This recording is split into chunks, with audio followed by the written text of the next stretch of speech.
In today's video, we're going to be going over my 10 most safe dividend stocks in my portfolio. We're also going to be going over what I bought this week for my dividend investing. And lastly, we'll be going over the crude oil crisis. I've been getting asked a lot of questions about this, so a lot to cover in today's video. So welcome. If you guys are brand new to the channel, my name is Bruce Wang. So let's jump right into my portfolio here. My balance is sitting at $44,000. Annual income projected is $1,886. And I'm using the Simply Safe Dividends website as my dividend tracker for anybody that's asking. Links for anything you guys want will be in the description. So now let's take a look at my 10 most safest dividend stocks of 2020. So basically what I'm going to do is Simply Safe Dividends gives us a safety score for each and every stock in my portfolio. And right now, I'm going to arrange it by the highest, most very safe, to all the way down to the most unsafe. And currently, I have two unsafe dividend stocks here, PSEC and AGNC. You can see that they're ranked 30 and 23 respectively. I have a few stocks here as well that do not pay dividends. Amazon, Boeing Company just paused their dividends. Alibaba, BND.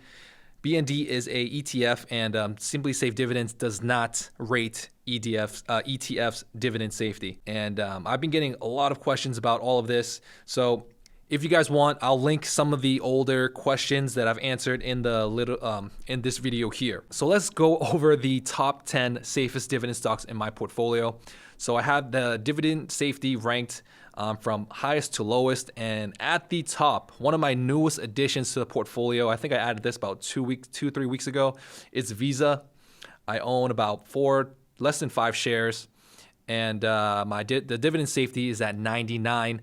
So some of the things that you'll see these companies having in common is that their dividend yield is pretty low, and typically the lower the dividend yield, the higher the safety score is when it comes to my portfolio.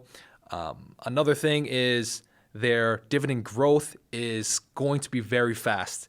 A lot of the companies that have high dividend yields will have a slower dividend growth. Another thing that a lot of these companies have in common is that they are the top in their class in their respective sector. So when it comes to Visa and a lot of the other companies in my top 10 safe dividends, they're a mega cap stock, $353 billion when it comes to their market cap. And when it comes to some of the criticism, when it comes to my channel, basically I run things how I want to run things. Another question that I get is, why do I not go over the balance sheet? Why do I not go over PE ratios? Why do I not go over valuations, financials, and all of that? Basically, I'm not an expert when it comes to investing in the stock market. I'm not a guru or anything like that. And I don't think that you have to be to start investing. The cost of investing right now is basically free. You can use Robinhood, you can use M1 Finance. Those are commission-free trading brokerages. And you don't have to be a genius to start investing in the stock market. I think the only 3 things you need to understand when it comes to investing in general is compound interest, long-term investing, and knowing your risk tolerance. So for me, I know exactly how much I'm willing to risk when it comes to the money that I put into the stock market. I know how long that I'll be doing it. I'm going to be passing on this portfolio down to my kids. So I have at least a 20 to 30 year time span for everything that I'm doing when it comes to the stock market. Compound interest, the first thing that I was talking about, I'm just planning to reinvest all the dividends that my portfolio is producing every single year and buying back into the same companies that I've been buying over the last 2 years now. So with that rant being said, let's get back to the 10 safest dividend stocks in my portfolio. So first off is Visa. We just went over that. Second off is going to be Procter & Gamble. I've owned a lot of these companies for at least a year plus now since I started the M1 Finance portfolio. Third is Nike. Nike I've had for almost 2 years now. Microsoft is the 4th safest dividend stock in my portfolio. Lindy Group is the 5th safest dividend stock in my portfolio. I own about less than one share. The last thing that all these companies have in common is that I do not get too much annual income when it comes to this portfolio. Like I've said, I just started investing just a year plus ago. A lot of these companies I've been slowly averaging in. When I first started, I started very small, and as I get more knowledge about what companies I want to own, as I figure out where I want to put my money, that is how much I decide to invest into my portfolio. One thing that I recommend for people to do is use all the tools available for you to figure out exactly what you want to invest in. So when it comes to Lindy, you can see how they evaluate the dividend safety. You can see how their valuation of the company in general, and you can see their entire financials. There's a lot of information here that you can go over to figure out exactly if you want to invest your money into these companies. Another great website, another great tool that you can use is Morningstar. I'm not sponsored by Morningstar or anything, but this website also gives great information, but that comes at a cost, obviously. Like Simply Safe Dividends, they give a 14-day free trial. Oh man, but yeah, let's jump into it. I'm not using the premium version or anything, but you can still see a lot of basic information. And all of these tools are, at your disposal. If you don't know anything, just look it up. Just Google stock analysis, just Google the news. It's very easy to figure out if you want to invest in something or not. I think a lot of you guys are just really lazy to figure it out. So for the 6th safest dividend stock in my portfolio, that is going to be Johnson & Johnson. Johnson & Johnson is one of 2 healthcare stocks that I own. The other one, I think it's Pfizer. And right now I'm seeing a 10% gain on Johnson & Johnson. Look at their dividend growth streak, 57 years. Johnson & Johnson is a dividend aristocrat. If you guys don't know, I'll link a video here about dividend aristocrats. Basically, these companies, they pride themselves on growing their dividend income every single year and being able to pay a dividend every single quarter. And that is how those companies are able to get on the dividend aristocrats list. There are also dividend kings, and that is another video topic in itself. So my 7th safest dividend stock is Costco. This company's been doing well over the past few months with all this Rona stuff going on, and that is because they have so many loyal customers that want to save money. I believe that their sales has been going up even though all of this Rona pandemic stuff is still happening. My 8th safest dividend stock is going to be Apple, and Apple is a company that I've been starting to invest a lot more money into lately. There's been a long time that I just stopped investing in Apple. I thought it was overvalued for a very long time because it was valued over $300 plus.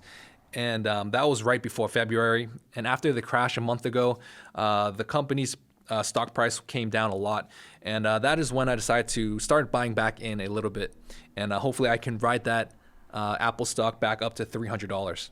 And the last 2 safest dividend stocks in my portfolio are going to be Intel Corporation and PPG Industries. So when it comes to my safest dividend stocks, most of them I'm seeing green here, and there's only 2 that are not doing so well, and that is PPG Industries and the Lindy. All the other ones like Apple, 25% gains on Apple even after last month's crash. So go check out those companies if you guys want a really good place to start when it comes to your dividend investing. So let's jump right into the Robinhood portfolio here.